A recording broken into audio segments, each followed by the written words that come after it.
24-də baxırıq, deyir ki, müəllim şagirdlərdə esse yazmağın strukturunu öyrətməyə hədəf qoyur. Lövhədə 5 fərqli mövzunun adını verir və şagirdlərə bildirir ki, hər kəs özünə maraqlı gələn mövzu haqqında neynəsin, esse yazsın.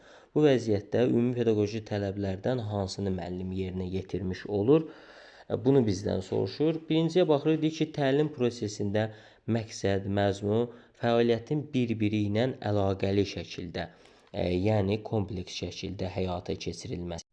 Bu aiddir, deməli, pedaqoji prosesin tamlığına, yəni təhsil məqsədlərinin həm öyrədici, həm tərbiyə edici, həm də inkişaf etdirici olmasına aiddir ki, məzmunun, məqsədin, fəaliyyətin bir növ bir-biri ilə əlaqəli şəkildə olmasına aiddir. Bu bizim situasiyanın mövzusu deyil.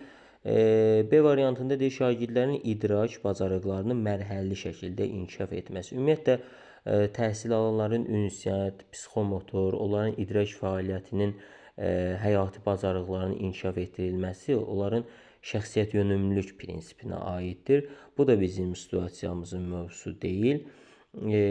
Deməli, daha sonra gəlir, deyir ki, bütün şagirdlər üçün eyni şərtlərin təmin olunması. Bu nədir? Təhsildə bərabər imkanların yaradılması. Yəni, təhsilin bütün şagirdlər üçün əlçatan olması, eyni təlim şəraitinin qurulması, onların maraqlarının nəzərə alınmasından çox fiziki və maddi texniki baza nəzərdə tutulur burada. Daha sonra D variantında deyir ki, şagirdlərin özlərini rahat və təhlükəsiz hiss etməsi, bu dəstəkləyici mühitin yaradılmasıdır.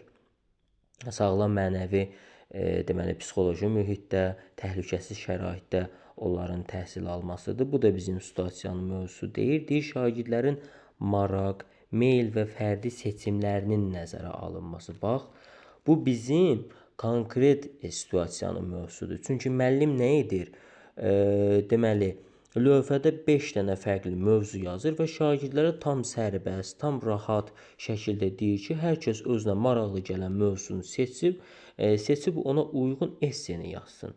Müəllim burada daha çox neynəmiş olur? Şagird yönümlülük prinsipinə əməl eləmiş olur və bununla da müəllim şərait yaradır ki, şagirdlər fərdi şəkildə özləri deməli, bu mövzunu seçsinlər, özləri esse yazsınlar istədikləri mövzuda.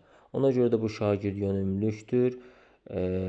Bizim situasiyamızın mövzusu elə Y variantıdır.